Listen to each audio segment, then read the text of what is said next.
dan pagi hari ini kita akan bernyanyi semua baik. Di tangan Bapak Ibu sudah ada buku di nomor 67. Dari semula telah kau tetapkan hidupku dalam tanganmu, dalam rencanamu Tuhan. Mari kita naikkan pujian ini bersama-sama.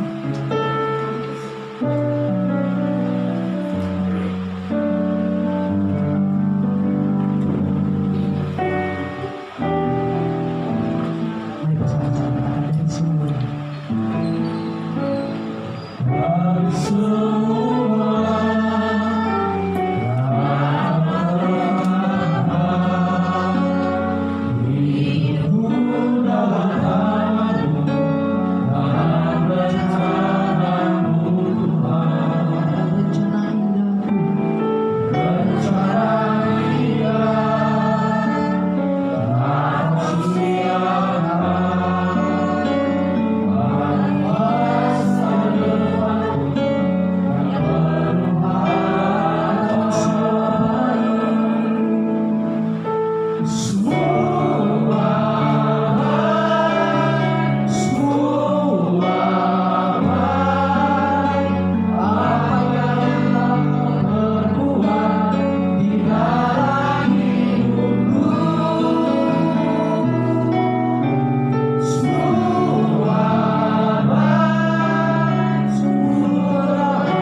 Yang diambil dari nomor 64, dan nanti kita juga akan mendengar kebenaran firman Tuhan dari Bapak Pendeta dan Dunia Silalahi. Kita akan mendengar pujian dari Tuhan, kasih dari surga memenuhi tempat ini.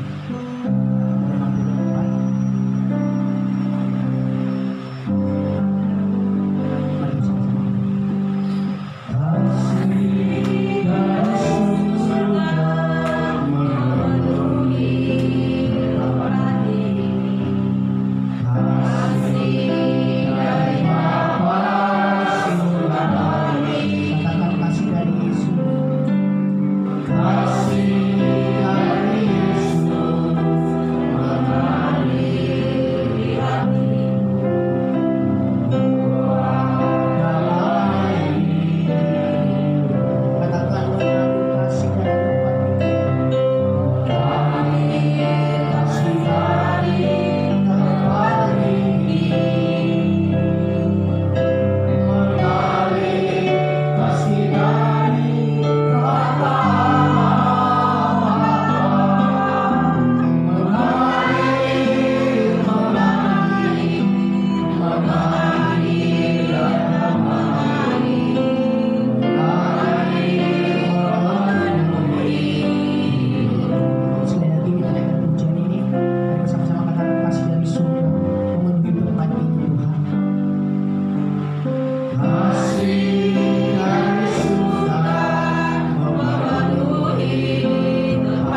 semuanya, terutama kedua calon mempelai dan seluruh keluarga yang hadir pada hari ini. Roh Kudus memimpin kami untuk kami memahami firman Tuhan yang akan menjadi landasan bagi kami semuanya, terutama kedua mempelai, untuk membangun rumah tangga. Firman Tuhan ada di dalam hati kami. Yesus Kristus adalah Tuhan atas seluruh kehidupan dan keluarga kami. Dalam nama Tuhan Yesus kami berdoa. Amin. Silakan duduk Bapak Ibu yang dikasihi Tuhan. Selamat siang bagi kita semuanya. Shalom. Shalom. Mari kita baca kebenaran firman Tuhan yang terambil dari Injil Matius pasal 19 ayat yang ke-6. Saya akan bacakan buat kita semuanya. Demikian firman Tuhan. Demikianlah mereka bukan lagi dua, melainkan satu. Karena itu, apa yang telah dipersatukan Allah tidak boleh diceraikan manusia. Bapak Ibu Saudara yang dikasihi Tuhan, terutama kedua calon mempelai, kebenaran firman Tuhan sangat tegas berkata bahwa menjadi satu dan tidak dapat diceraikan oleh manusia. Pengajaran kebenaran firman Tuhan ya, ini berbeda konsep-konsep dari dunia lainnya yang mungkin saja memperbolehkan 1, 2, 3, 4 poligami dan poliandri. Tapi kebenaran firman tegas berkata hanya satu untuk selama-lamanya. Ada dua pribadi yang menjadi satu. Kita ketahui bersama bahwa manusia memiliki pikiran, perasaan, kehendak, dan itu semuanya dipengaruhi oleh faktor pembentukannya masing-masing. Kita masing-masing dibentuk oleh latar belakang keluarga, pendidikan, pola hidup kita yang lalu. Kita dibesarkan oleh lingkungan kita, cara pandang kita, worldview kita terbentuk di mana kita berada, dan itu dimulai dari keluarga. Kedua calon mempelai dibentuk oleh lingkungan dan keluarga yang berbeda. Oleh sebab itu maka kedua pribadi ini merupakan pribadi yang merupakan suatu harus pergumulan yang terus berjuang untuk menggenapi firman Tuhan, yaitu bukan lagi menjadi dua, tetapi menjadi satu. Tidak mudah. Kenapa saya katakan tidak mudah? Ya, seandainya saja pun kalau kita perhatikan ya, contohnya saja kita bersaudara dalam keluarga, untuk menyatukan cara pikir kita, konsep berpikir kita, itu tidak gampang. Ya, itu masih satu darah, satu daging. Ya. Orang tuanya sama, tetapi ini berbeda. Dan baru kenal ya, setelah usia dewasa. Dan ada orang yang menjajaki mungkin setahun, 2 tahun. Mungkin ada juga yang menjajaki, bisa saja orang yang menjajaki, maksudnya tahap pendekatan bisa berpuluh tahun, 10 tahun. Ya, saya pribadi pendekatan kepada istri saya itu, pendekatan lah, saya katakan pacaran ya, itu 7 tahun. Apakah setelah masa pendekatan itu atau disebut pacaran itu 7 tahun, apakah kita lantas mampu mengenal pasangan kita, istri kita yang sekarang itu secara utuh? Belum tentu. Dan bahkan belum. Seringkali di dalam proses penyatuan itu terjadi riak-riak di dalam keluarga antara suami istri. Kebiasaan-kebiasaan antara dua pribadi yang berbeda menjadi satu. Ini tidak mudah. Suami biasanya tidur ngorok. Saya itu kebiasaan saya. Istri saya susah tidur. Wah, ini ternyata orangnya ngorok. Dia susah tidur. Dan saya ketika saya tidur, tangan saya kesana kemari, gitu kan. Wah, kaki saya juga. Waduh, kayak main silat. Orang Batak bilang kayak mecah, gitu kan. Bisa saja dia bisa jatuh dari kasur. Kalau istri saya tidur satu posisi sampai pagi, itu bisa menjadi masalah kalau tidak ada saling pengertian. Cara makan saja berbeda. Saya makan pakai tangan, kalau kita makan rap, sekali masuk selesai. dan istri pakai sendok. Sus, gitu ya. Kalau diajak keluar, kalau saya bawa tradisi itu istri. Cara duduk saja berbeda, cara berbicara berbeda, semua berbeda. Tetapi Pak Firman katakan apa? Harus menjadi satu. Saya teringat di media sosial kemarin ada yang teman yang share itu di kampung kita di Hitaan gitu ya. Di Hitaan itu ada inang-inang, dia ambil kayu, dia pukul suaminya. Itu viral. Dia pukul suaminya, dia pukul. Dalam hati, ini benar kita atau tidak ini? Tetapi ini pertanda adanya riak-riak itu tidak mudah untuk menentukan hati dua orang yang berbeda. Tetapi firman Tuhan tegas kepada kita bahwa kita memang berbeda, dua hati yang berbeda. Tetapi firman Tuhan katakan kita harus menjadi.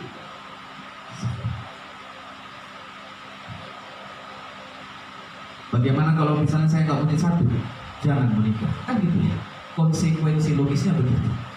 Saya nggak mau menjadi satu dengan istri saya, jangan menikah. Selesai. Tetapi ketika kita ambil komitmen untuk mau menikah, maka kita harus berkata, saya mau menjadi satu. Karena Allah sendiri, Tuhan Allah sendirilah yang membangun lembaga pernikahan dalam kitab Kejadian 1-2. Membangun lembaga pernikahan itu indah dan kudus di hadapan Tuhan. Sehingga perjuangan kita ini merupakan perjuangan yang terus-menerus. Baru langkah pertama, seminggu, 2 minggu, semuanya manis. 1 bulan, 2 bulan, 3 bulan, setahun, 2, 3 tahun, 3 tahun, sudah mulai. Sudah mulai. 4 tahun, 5 tahun, 10 tahun, Dan fase-fase itu memiliki tantangannya masing-masing. Dan kita harus mempersiapkan hati kita. Kebenaran firman Tuhan berkata di dalam kitab Efesus 5 berkata demikian kuncinya. Jadi sebenarnya firman Tuhan ini memberikan kunci kepada kita untuk kita dapat bersatu. Demikian firman Tuhan di dalam Efesus 5. Saya akan bacakan buat kita semua. Efesus 5 ayat 22. Demikian firman Tuhan. Hai istri, tunduklah kepada suamimu seperti kepada Tuhan. Jangan dibalik. Hai suami, tunduklah kepada istri. Ini namanya DKI. Di bawah ketiak istri. Atau kumpulan-kumpulan suami-suami takut istri. Ya, ada filmnya dulu itu. Itu disiapin bangun itu. Siapin bangun badannya besar ya. Tukang merbadai sok gede. Tetapi kalau udah istrinya datang dia, apa kau katanya? Oh mami. Nah itu nggak benar. Ya, jangan sampai aparatur juga menjadi masuk dalam kumpulan suami takut istri. Senyum dulu aparatur. Jangan terlalu tegang ya. Iya. Yang benar adalah istri yang tunduk kepada suami. Ini jangan dikaburkan, nggak boleh diotak-atik. Karena ini berasal dari Tuhan. Maka kita harus menempatkan diri kita, menempatkan istri tunduk kepada suami. Nggak boleh dibalik-balik. Jangan istri, hai istri, tanduklah suamimu. Apalagi tanduk. Baru pulang malam-malam suaminya. Mana setoran? Ya kan? Belum apa-apa, mana uang belanja? Wah ini namanya istri tanduk suami. Kalau nggak bawa uang, jangan kau pulang ini saudara. Atau kau camping di luar. Kalau kau bawa, baru boleh. Ya kan? Ada juga cerita begitu. Ya. Ma, aku mau pulang. Jangan kau pulang. Betul, nggak jadi aku. Iya, sana kau. Tapi aku mau cerita sedikit. Rupanya banyak aja cong, nggak ada duit itu kau pulang. Iya, Ma, aku baru dapat duit bonus besar. Oh, sini. Masuklah. Tadi masukku, begini nyawa. Ini dia. Ya kan? Kalau ada uang, abang di saya. Nggak ada uang, abang di tenda. Jangan menjadi istri yang menandung suami, tetapi harus tunduk. Dan gak main-main, tidak main-main. Seperti kepada Tuhan. Gimana nih? Kita coret aja lah ini. Janganlah seperti kepada Tuhan gitu ya. Supaya kita coret ini. Tapi enggak kan?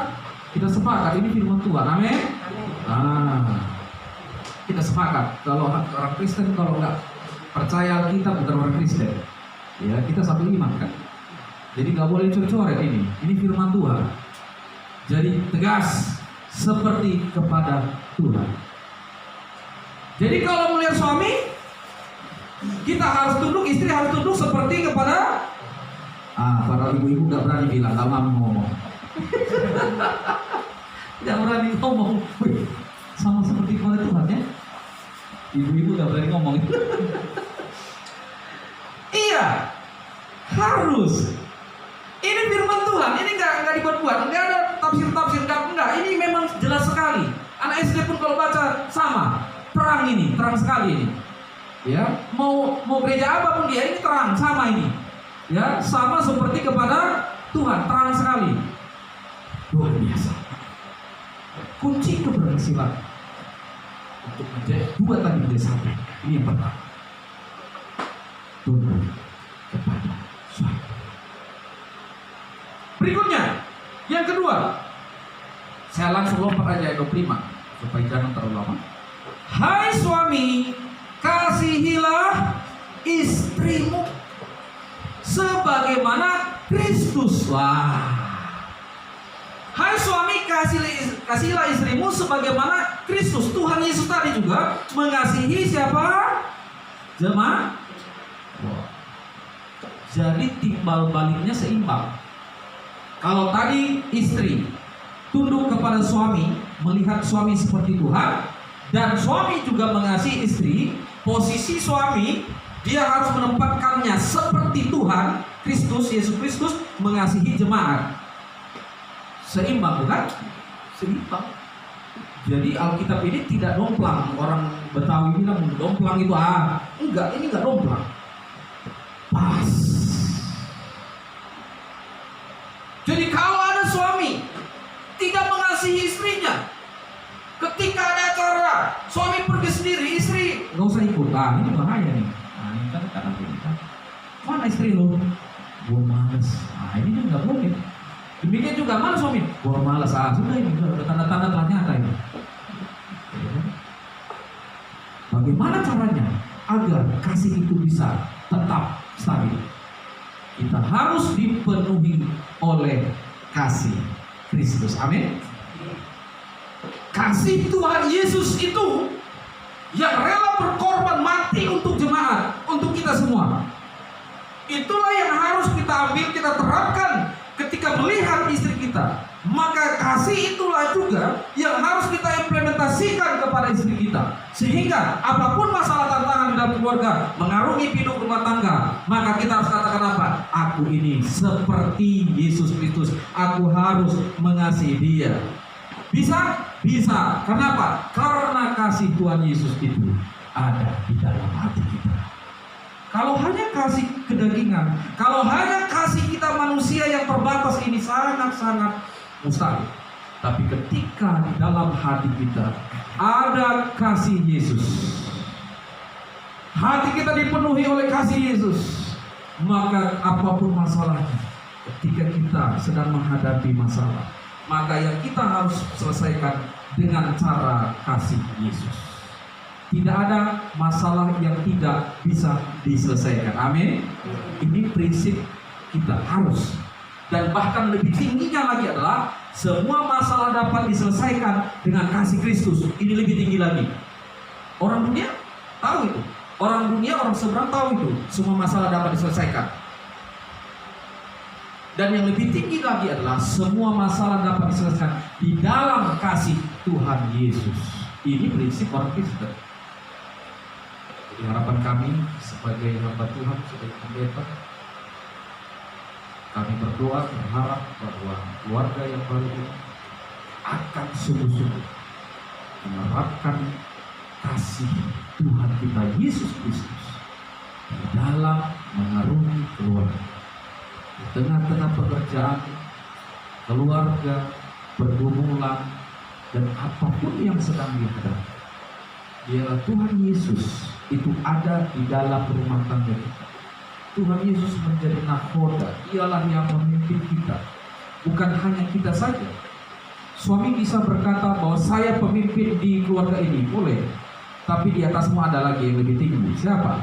Tuhan Yesus Kristus. Sehingga keputusan setiap suami pun tidak boleh semena-mena. Karena apa? Karena ada di atasnya dia, Tuhan Yesus Kristus. Ketika dia mengambil keputusan, maka dia harus bertanya kepada Tuhan Yesus. Bagaimana caranya bertanya kepada Tuhan Yesus? Tuhan, tolong kasih suaramu. Dan semua ini tidak begitu. Baca firman-Nya. Amin. Di sini semua sudah tersurat. Pengajaran-pengajaran, perkataan-perkataan, hikmat dari Tuhan kita Yesus Kristus. Baca. Ketika kita baca ini, inilah suara dari Tuhan kita. Amin. Saya kita percaya ketika kita sungguh-sungguh mengandalkan firman Tuhan dan hati kita dipenuhi oleh kasih Tuhan kita Yesus Kristus, tidak ada yang mustahil. Oleh sebab itu, kami berdoa kiranya kedua calon mempelai diteguhkan oleh kasih Tuhan kita Yesus Kristus. Amin. Kita berdoa dan akan kami serahkan kepada Bapak Pendeta Hari. Tuhan Yesus, terima kasih kami telah mendengarkan sabda. Kebenaran firman Tuhan akan menjadi landasan kami tanpa terkecuali dan terkhusus bagi kedua calon mempelai. Kebenaran firman Tuhan itu akan tertanam di dalam hati mereka. Kasih dari Tuhan Yesus Kristus akan menjadi dasar bagi mereka dalam membangun keluarga. Kami berdoa, kami mendukung keluarga yang baru ini menjadi keluarga yang mengasihi Tuhan Yesus Kristus. Di dalam setiap tantangan, di dalam setiap pergumulan, di dalam setiap apapun yang mereka akan hadapi di dalam keluarga ke depan, mereka akan mengandalkan Tuhan Yesus. Dan firman Tuhan itu akan menjadi terang bagi mereka, sehingga mereka tidak berjalan di dalam kegelapan, tetapi berjalan di dalam terang Kristus. Terima kasih Bapa. Di dalam nama anak Tuhan Yesus Kristus kami berdoa. Amin. Kami serahkan kepada Bapak. Terima kasih Pastor Cunyo, segala yang sudah boleh mengatur benih buat kita, terutama buat kedua mempelai, agar pernikahan mereka dalam mengarungi rumah tangga yang baru akan mendapat penyertaan dan berkat dari Tuhan kita.